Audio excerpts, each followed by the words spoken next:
오늘은 시편 51편 8절부터 17절 말씀입니다. 이 말씀을 통해서 우리가 주님 앞에 나아갈 수 있도록 하나님 앞에 기도하는 시간 됐으면 좋겠습니다. 사모님, 그래서 오늘 이 말씀이 우리에게 또 생명이 되는 귀한 은혜가 됐으면 좋겠습니다. 오늘 말씀은 시편 51편입니다. 8절부터 17절까지 우리가 이 말씀을 가지고 회복의 시작, 예배라고 하는, 카메라를 해달라는 겁니다. 예배라고 하는 주제로 여러분들과 함께 은혜를 나누도록 하겠습니다. 자, 오늘 벌써 우리가 보내는 이 시간이 사순절 5번째 주일입니다. 이 사순절은 여러분들하고 늘 나눴던 것처럼 이 고난과 부활을 묵상한다 그랬습니다. 그러면서 우리가 주님 앞에 부활절을 준비하는 절기, 이 40일의 시간을 우리가 사순절 그렇게 우리가 정의하고 그런 시간을 지금 보내고 있는 것입니다. 특별히 사순절 5번째 주일을 맞았는데 오늘은 특별히 우리가 십자가의 길을 걸으면서 겪으신 고난을 묵상하는 시간으로 우리가 희생과 사랑을 되새기는 주일, 이렇게 우리가 그 의미를 새겨볼 수가 있습니다. 이처럼 사순절은 기독교 신앙에 있어서 우리가 신앙생활에 대해서 가장 중요한 절기다, 이렇게 해도 틀린 말은 아닙니다. 왜냐하면 그 시간을 통해서 우리가 추구하는 것이 있기 때문인 것입니다. 그렇습니다. 예수님의 고난과 부활을 준비하면서 우리가 신앙을 깊이 있게 주님과 함께하기 위해서 우리는 이 시간을 보내고 있는데, 이 시간은 무엇보다도 회복의 과정과 깊은 관련이 있다. 회복의 과정과 깊은 연관성이 있다. 그래서 여러 측면에서 우리가 시도하고 있는 금식이라든지 아니면 기도의 시간이라든지 예배라든지 회개라든지 이 모든 것이 뭘 목표로 하냐면 회복을 경험할 수 있는 기회가 되어야 된다. 그렇게 우리가 시간을 보내고 있는 것입니다. 여러분, 회복상담 교육원장 그리고 상담사 회복 프로그램의 전문 강사로 활동하고 있는 윤양종 목사님이라는 분이 계십니다. 이 윤양종 목사님은 책을 썼는데 이 책이 뭐냐면 하나님 형상 회복의 길이라는 책입니다. 자신의 저서를 그렇게 썼는데 그 저서에 보게 되면 뭘 강조했냐면 회복은 죄를 자각하고 죽이는 단계에서부터 새 사람을 입고 새로운 생활을 실천하는 단계까지 구체적인 회복 과정을 거치게 된다, 이렇게 소개하고 있는 이 내용을 우리가 주목해 볼 필요가 있습니다. 자, 그러니까 이 주장에 의하게 되면 회복이라는 것은 첫 단계가 있는데 이 회복을 이루기 위해서는 어떻게 시작해야 되는가? 자신의 문제를 인식하고 인정하는 그 순간서부터 우리가 시작된다. 그것을 우리가 말 속에 있는 것이죠. 물론 이 같은 모습은 결코 쉬운 일은 아닙니다. 왜냐하면 우리는 우리가 가지고 있는 죄의 문제에 대해서 잘 심각하게 생각하지 않고 우리가 하고 있는 모든 행동이 잘못됐다는 것을 인정하고 싶지 않은 그런 삶을 살아가기 때문이죠. 자, 그런데 이 과정이 꼭 있어야 변화와 치유의 길로 나갈 수 있다, 그 얘기를 하고 있습니다. 그렇습니다. 사순절 기간 우리가 목표로 하는 것은 바로 회복입니다. 자, 그렇다면 우리가 회복이라고 하는 단어를 좀 이해를 해보자는 거죠. 회복은 뭘까? 사전적인 의미를 보게 되면 회복은 잃었던 상태 그리고 잃었던 기능을 다시 되찾는 것을 회복이라고 이야기를 합니다. 그러니까 회복이란 뭐예요? 망가졌거나 아니면 약해져 있거나 이 모든 것을 원래 상태로 되돌리는 것을 우리는 회복이다, 이렇게 얘기한다는 것입니다. 그러니까 예를 들어보면 여러분, 건강이 망가졌습니다. 건강이 좋지 않아요. 그럼 어떻게 해야 되죠? 이것을 우리가 노력을 하든지 약을 먹든지 병원에 가든지 어떤 방법을 시도해서 뭘 위해서 노력합니까? 회복되기 위해서 노력한다는 것이죠. 관계에 있어서도 그렇습니다. 어떤 사람과의 관계가 악화되었습니다. 자, 그러면 이 관계가 필요하다면 어떻게 해야 돼요? 우리가 노력을 해야 되죠. 수고를 하면서 그 사람과 관계가 개선될 수 있도록. 개선된다는 게 무슨 의미입니까? 회복되는 거죠. 자, 신앙의 문제도 마찬가지입니다. 신앙도 가만히 뒤돌아볼 때 우리가 부족한 부분이 분명히 있습니다. 이것을 인정하고 내가 무언가의 변화를 추구하면서 우리가 어떻게 돼요? 회복을 경험할 수가 있다는 것입니다. 환경도 마찬가지예요. 그러니까 다양한 영역에서 정상화시키는 것을 우리는 뭐라고 얘기하냐면 회복이다. 그래서 한자어를 찾아보게 되면 돌아올 회, 그리고 회복할 복자를 씁니다. 돌아올 회, 회복할 복. 그러니까 이대로 그때를 똑같이 이렇게 뜻을 찾아보게 되면 뭐냐면 정상적인 상태로의 기환, 복원된 상태, 이것을 우리는 회복이라고 얘기하는 것입니다. 그러니까 이 회복이라는 것은 시작이 어디서부터 시작되는가, 이 의미 속에서도 있다는 겁니다. 회복을 추구하려면 먼저 해야 되는 게 뭐예요? 잘못된 상태에서부터 출발하게 된다. 회복은. 그렇죠? 그러니까 자신들이 무엇인가 잘못됐다는 것을 인지하고 그것을 개선하기 위해서 노력하는 그 노력이 필요하다. 이게 바로 회복을 위한 노력이라는 것이죠. 그래서 개인의 삶도 마찬가지입니다. 개인의 삶도 가만히 보게 되면 우리는 완벽한 것 같아도 뒤돌아볼 때 뭔가 부족한 부분들이 있다는 걸 깨달은 그러한 순간이 있습니다. 건강도 마찬가지입니다. 심리적인 고통을 당하고 있다? 분명히 원인이 있습니다.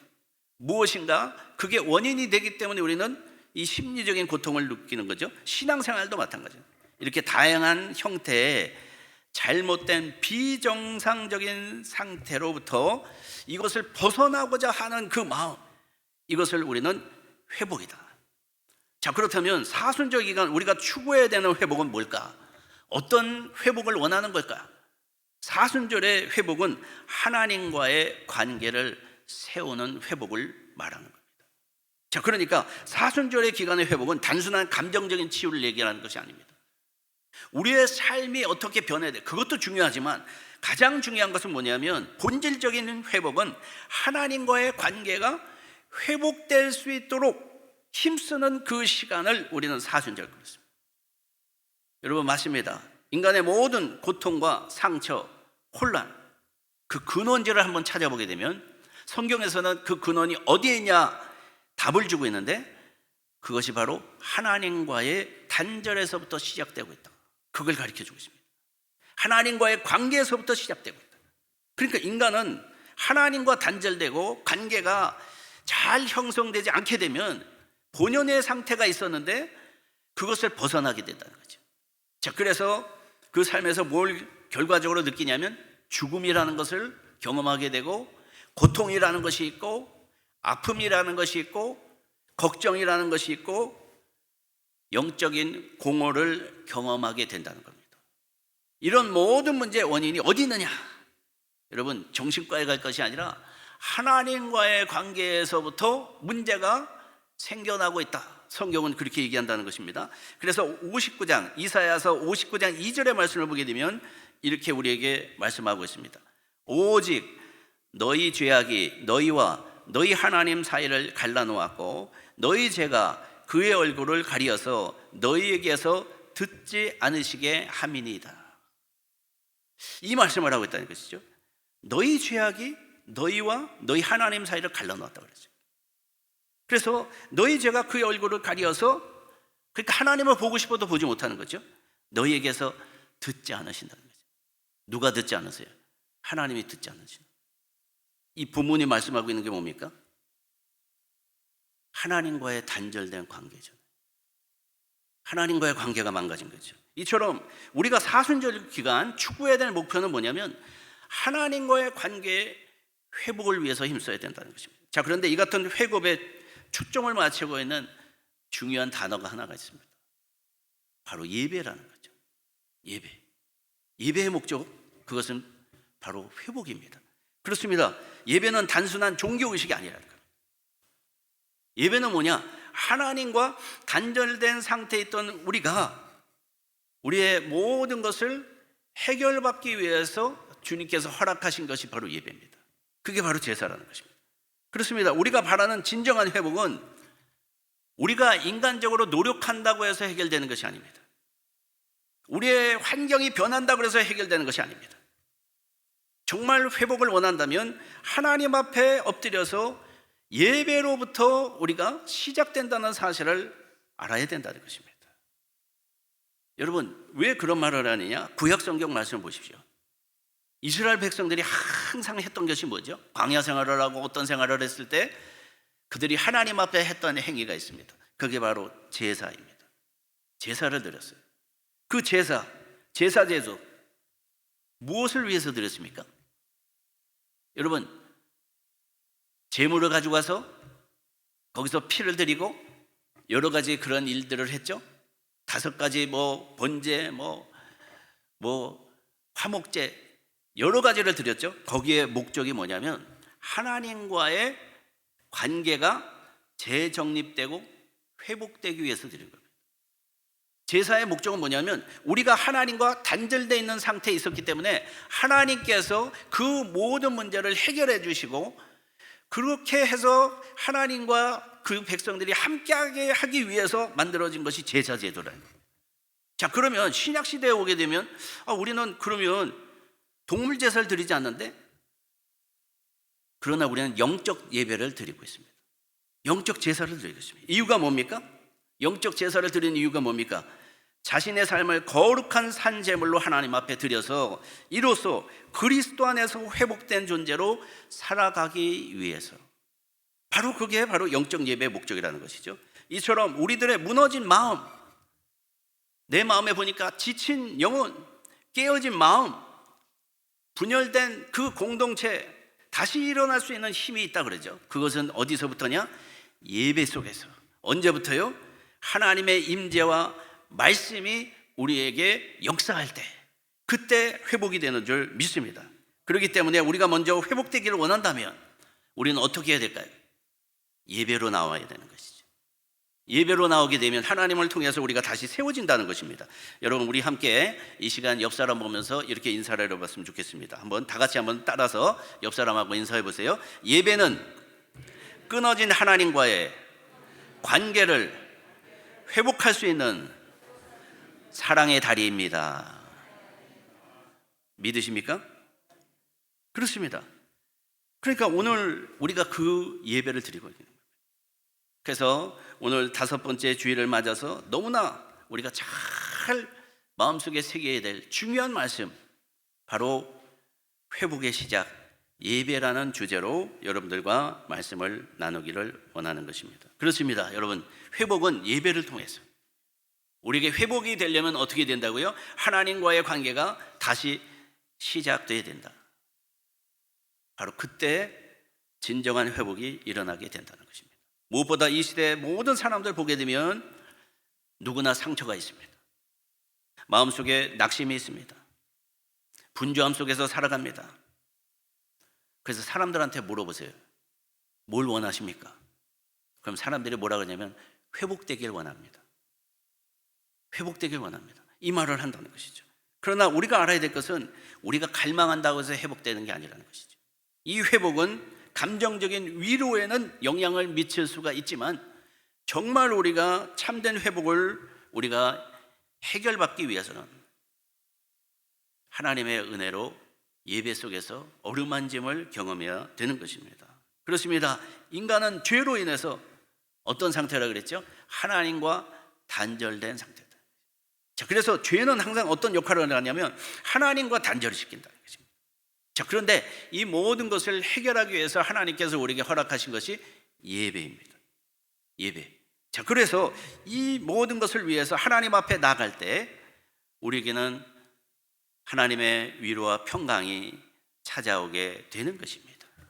그래서 우리의 죄의 벽도 넘어지고 우리의 마음속에 있던 모든 갈등의 문제도 해결되고, 이처럼 참된 회복은 하나님과의 관계가 회복될 때 비롯된다, 그 사실을 말씀하고 있습니다. 그러니까 회복의 출발점이 바로 예배라는 거죠. 여러분, 시편 34편 18절 말씀에 이렇게 말씀하고 있습니다. 여호와는 마음이 상한 자를 가까이 하시고 충심으로 통회하는 자를 구원하시는도다. 할렐루야. 그렇습니다. 그리고 오늘 우리가 나눈 말씀에서도 시편 말씀이죠. 51편에 다윗이 등장하고 있는데, 이 다윗이 우리에게 가르쳐주고 있는 것도 바로 이 같은 예배의 모습입니다. 다윗은 죄를 고백하면서 하나님 앞에 나와서 무엇을 원했을까요? 무너진 예배자로 살아가던 모습을 다시 복원받기 원했던 것입니다. 다시 회복받고 싶었다는 것입니다. 자, 그래서 오늘 51편 17절 말씀에 이런 고백을 하고 있습니다. 이 말씀을 찾으시면 우리 다 같이 한번 합독해 보도록 하겠습니다. 51편 17절입니다. 시작. 하나님께서 구하시는 제사는 상한 심령이라. 하나님이여 상하고 통회하는 마음을 주께서 멸시하지 아니하시리이다. 아멘. 이 말씀에서도 하나님께서는 구하시는 것에 따르고 있어요. 하나님께서 구하시는 제사는 우리가 원하는 것과 다릅니다. 상한 심령이라 그랬어요. 통회하는 마음이라 그랬습니다. 그 마음을 원하신다 그랬습니다. 이 구절은 언제 다윗이 썼냐면 밧세바랑 죄를 범했을 때, 그때 나단 선지자가 책망을 했어요. 그 책망을 받고 나서 자신이 잘못됐다는 걸 깨달았죠. 그래서 작성한 회개의 본문입니다. 자기가 잘못했다는 걸 깨달고, 여기서 상한 심령은 뭘까요? 자신의 죄와 무능함을 깨달았다. 자신의 죄와 무능함을 깨닫고, 그러면 어떻게 했을까요? 하나님 앞에 철저히 낮아지길 원하는 마음이죠. 여기서 우리에게 가르쳐주고 있는 건 뭘까요? 우리의 예배의 자세에 대해서 얘기하는 겁니다. 예배의 자세. 여러분, 이분에 관해서 영국의 저명한 설교자이자 신학자인 리처드 십스라고 하는 분은 이렇게 얘기했습니다. 상한 심령은 단순히 구원을 바라는 것이 아니라 구원의 주님을 갈망하는 마음이다. 이 리처드 십스라고 하는 분은 케임브리지 대학을 나왔습니다. 근데 성직자로 갑자기 인생을 이제 경로를 바꿔가지고 살았던 인물. 그의 저서를 보게 되면 상한 갈대와 꺼져가는 심지라는 책이 있어요. 거기에 보게 되면 뭐에서 다루냐? 상한 영혼과 갈대의 회복, 상한 영혼 갈대의 회복에 대해서 강조를 하고 있는 인물이라는 겁니다. 여러분, 다윗의 시대에도 이스라엘이 제사를 많이 드렸겠죠? 그런데 이 다윗이 드렸던 제사에는 어떤 모습이었냐면 전통과 형식만을 중요하게 생각했던 제사였습니다. 자, 그런데 오늘 다윗이 드리려고 하는 그 마음속에서 깨달음을 얻고 드리려고 했던 그 제사는 어떤 거냐면 내면의 진정한 회개가 들어가 있는 제사였다는 것입니다. 그걸 가지고 주님 앞에 나간 것입니다. 그러니까 다윗의 제사는 희생제물 같은 외형적인 행위보다도 거기에 뭐가 가미되냐? 진정성, 내면의 진정성, 자기의 겸손을 들고서 주님 앞에 나갔다는 겁니다. 그러니까 하나님께서 기뻐하신 것입니다. 이처럼 우리는 예배를 통해서 하나님 앞에 나갈 때 우리가 내면의 회복이 주님을 통해서 일어나려면 이 같은 마음으로 주님 앞에 나가는, 여러분, 그래서 하나님 앞에 온전한 예배를 드리게 되면 우리의 마음속에 변화가 일어납니다. 그래서 상한 심령과 지친 영혼이 회복되고 그를 통해서 하나님의 위로를 통해 새 힘을 얻게 된 줄 믿습니다. 그렇습니다. 예배는 뭘까요? 예배는 하나님과 다시 연결되는 시간입니다. 그래서 예배의 모든 것을 통해서 우리는 삶의 방향을 바꾸게 되고, 그리고 단지 주일 1시간만이 아니라 이 이후에는 삶 전체를 하나님 앞에 올려드리는 그 삶의 모습을 우리가 추구하게 되는 것입니다. 이처럼 예배는 우리가 다시 힘을 얻게 되는 순간이시죠. 우리가 능력을 얻는 출발점이 어디냐? 예배라는 것입니다. 그래서 항상 우리가 이 예배를 어떤 예배로 드릴까? 여러분, 오늘도 어떤 예배를 드릴까? 질문하고 또 질문해 봐야 되는 것입니다. 왜냐? 예배로 인생이 바뀔 수 있다는 거예요. 예배로 여러분들의 삶이 바뀔 수 있다는 거죠. 여러분, 하나님은 모든 예배를 받으시지 않아요. 받으시는 예배가 있다고 그랬어요. 그런데 하나님께서 그 예배를 받으시게 되면 어떻게 돼요? 우리의 모든 문제가 주 안에서 해결될 뿐만 아니라 하나님의 놀라우신 역사가 일어나게 될 줄 믿습니다. 그래서 시편 51편 16절 17절의 말씀에 뭐라 그랬어요? 주께서는 제사를 기뻐하시지 아니하시나니 하나님께서 구하시는 제사는 상한 심령이다. 주께서는 다 제사를 받지 않으신다는 거예요. 근데 받으시는 것은 상한 심령이다. 그러니까 이 얘기는 뭐예요? 예배의 본질은 단순한 형식에 있지 않다. 그걸 얘기하는 거죠. 우리가 정말 주님을 만날 수 있는 은혜를 체험하기 위한 예배를 기대한다면 우리가 어떻게 나가야 되는가? 상한 마음과 통회하는 심령으로 주님 앞에 나와야 된다는 것입니다. 그래서 외적인 종교적인 행위가 아니라 진심으로 그래서 여러분 뭐라 그랬어요? 신령과 진정으로 예배하는 자를 찾으신다고 그랬어요. 신령과 진정으로. 그래서 찬양을 할 때에도 마찬가지입니다. 우리가 찬양을 하면서도 그냥 곡조가 어떻고 이 가사가 왜 이렇게 어렵냐, 그게 아니라 정말 우리의 마음의 고백을 담아서 찬양을 드릴 수 있도록 하나님 드려보세요. 기도할 적에도 마찬가지입니다. 기도가 다 상달이 됩니까? 그렇지 않아요. 여러분, 영적인 생활을 하다 보면 기도가 상달이 되는지 안 되는지를 느낄 수가 있어요. 어느 때 여러분들 주님께서 기뻐하시고 그 기도에 역사하시는가를 가만히 생각해 보라는 겁니다.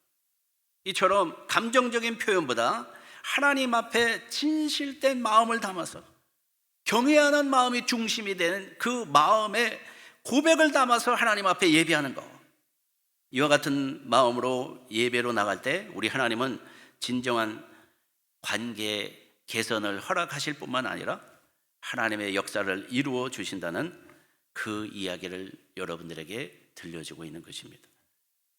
여러분, 그렇습니다. 우리가 예수님의 이야기에서도 찾아보면 그런 얘기를 찾아볼 수가 있죠. 예 중에서 예수님께서 베다니에 계실 때 한 여인이 찾아왔습니다. 그 여인의 손에는 값비싼 향유가 담겨 있었습니다. 옥합이 있었어요. 근데 그것을 어떻게 했죠? 예수님한테 부었어요. 그때 제자들은 뭐라 그랬어요? 정신 나갔구나. 몇몇은 뭐라고 얘기했습니까? 이 향유를 팔면 가난한 사람을 얼마나 도울 수 있는데 나눠주면 더 좋을 텐데 비난을 했습니다. 그때 예수님은 뭐라고 대답하셨는가? 마가복음 14장 6절에서 8절의 말씀을 보게 되면 이렇게 얘기합니다. 예수께서 이르시되 가만두라. 너희가 어찌하여 그를 괴롭게 하느냐? 그가 내게 좋은 일을 하였느니라. 가난한 자들은 항상 너희와 함께 있으니 아무 때라도 원하는 대로 도울 수 있거니와 나는 너희와 항상 함께 있지 아니하리라.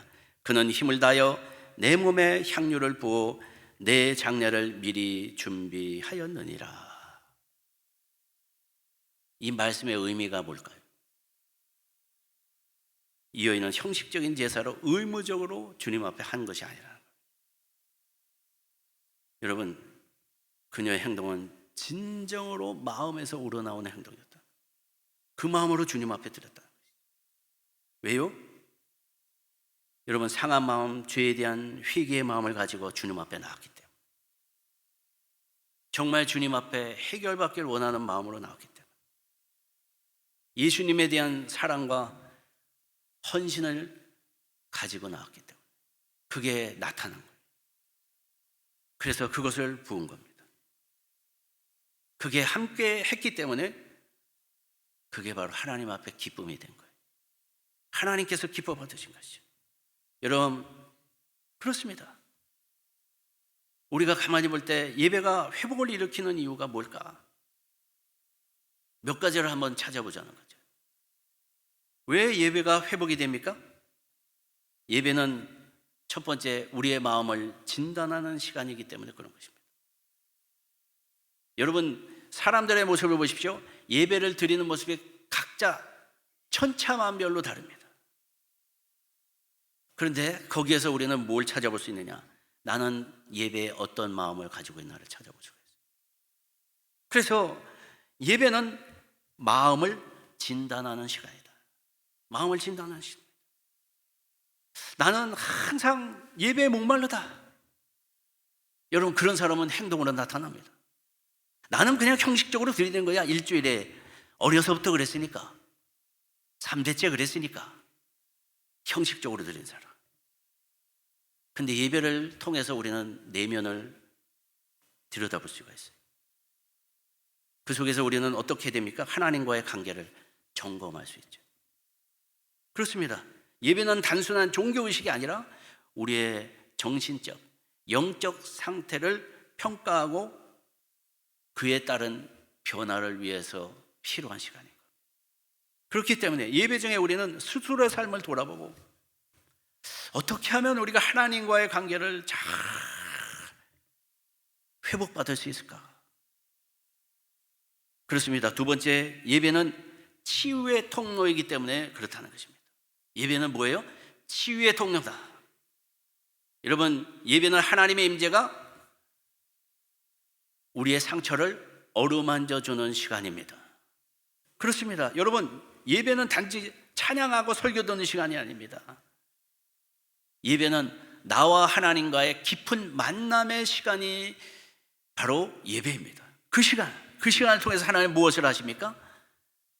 우리에게 임재하셔서 우리의 상한 심령을 치유해 주시고, 우리가 고백하는 죄를 해결해 주시고, 그렇게 되면 우리의 모든 삶이 회복되고 이제는 힘을 얻죠. 용기를 얻죠. 달려갈 수 있게 만든다는 것입니다.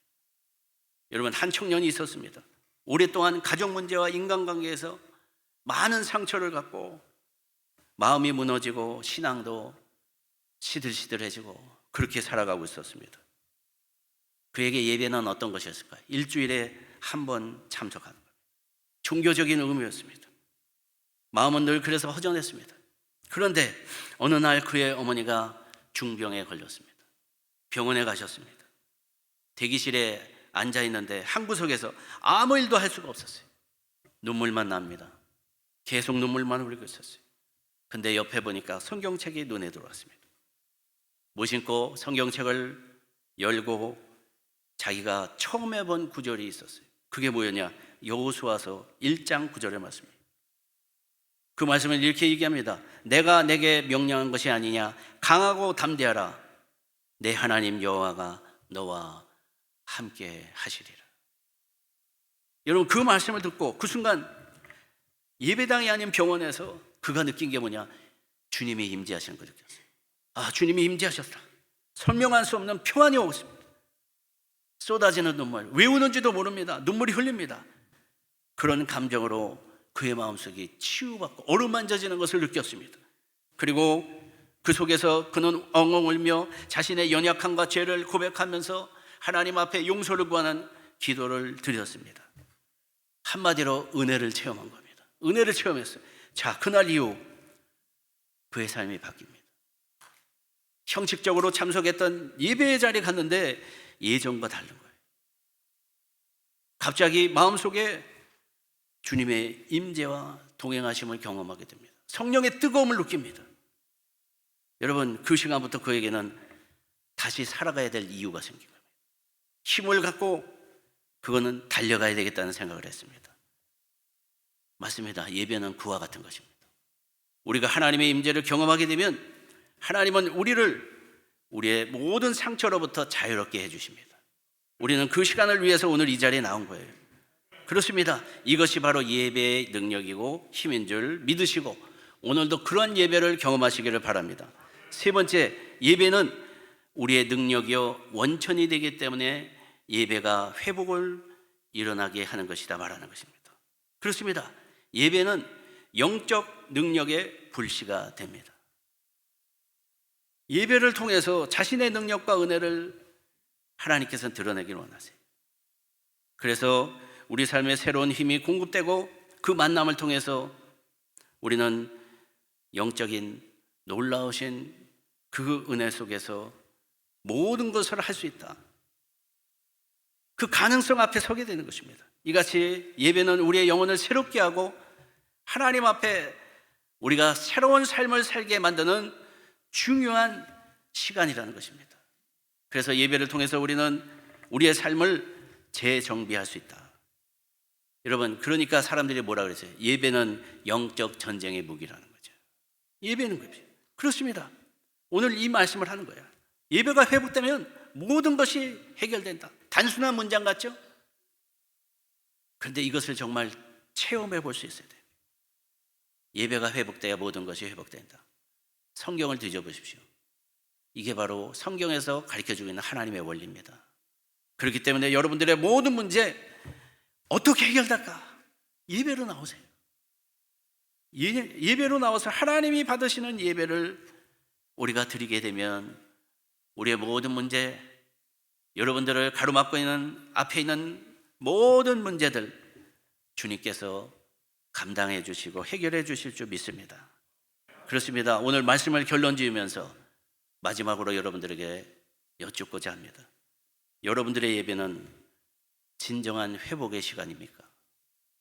아니면 여러분들은 무엇을 예배 속에서 경험하고 계십니까? 오늘 우리가 이 질문을 던지면서 우리가 다시 한번 하나님 앞에 나와서 하나님, 정말 주님께서 어떻게 하면 우리를 어루만져 주실 수 있는지, 우리가 하나님 앞에 어떤 마음으로 나가야 되는지 우리가 주님 앞에 고민하면서 영적 교제를 통해서 하나님과 동행하는 은혜의 삶이 될 수 있기를 원합니다. 이 시간에도 이 마음을 담아서 우리 다 같이 일어나셔서 찬양하시면서 주님 앞에 우리의 신앙과 삶을 고백하며 기도하는 시간 갖도록 하겠습니다.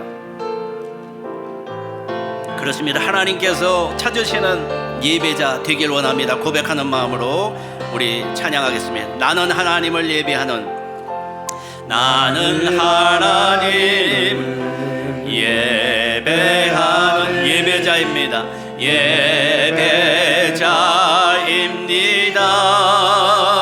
내가 서 있는 곳, 내가 서 있는 곳 어디서나 하나님을 예배합니다. 내 영혼 거룩한 은혜를 향하여, 내 마음 완전한 하나님 향하여, 이곳에서 바로 이 시간 하나님을 예배합니다. 우리 다시 한번 고백하겠습니다. 나는 하나님을 예배하는, 나는 하나님을 예배하는 예배자입니다.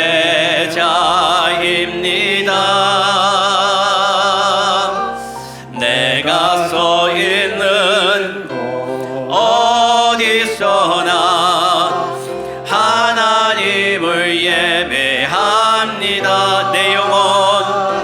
내 영혼 거룩한 은혜를 향하여, 내 마음 완전한 하나님 향하여, 이곳에서 바로 이 시간 하나님을 우리 예배합니다. 찬양합니다. 예배합니다. 찬양합니다. 주님만 날 다스리소서. 다시 한번 예배합니다. 찬양합니다. 주님 홀로 높임 받. 다시 한번 예배합니다. 찬양합니다. 예배합니다. 찬양합니다. 주님만 날 다스리소서. 예배합니다. 찬양합니다. 주님 홀로 높임 받으소서. 그렇습니다. 주님, 오늘도 예배 자리에서 주님의 손길을 경험하길 원합니다. 이 시간 그러기에 우리의 마음을 하나님 올려드리기 위하여 겸손히 무릎 꿇고 주님을 정합니다. 하나님, 우리를 주님께서 긍휼히 여기시고 오늘도 회복시키기를 원하시는 줄 믿습니다. 오늘도 우리가 십자가의 자리 앞에 나갈 때 하나님, 이 시간 우리의 영혼을 어루만지시고 주님께서 이 예배를 통하여 우리의 영혼이 새로워지고 회복되어짐을 경험하게 하여 주옵소서. 무엇보다 예배의 성공자가 되길 원합니다. 하나님, 이 시간 그 예배의 풍성한 복을 허락해 주시는 은혜를 허락해 주셔서 영적으로 충만한 은혜로 주님과 다시 한번 도전해 우리가 나아갈 수 있도록 이끌어 주시옵소서. 오늘도 모든 것 주께 의탁하며 예수님의 이름으로 기도드렸나이다. 아멘.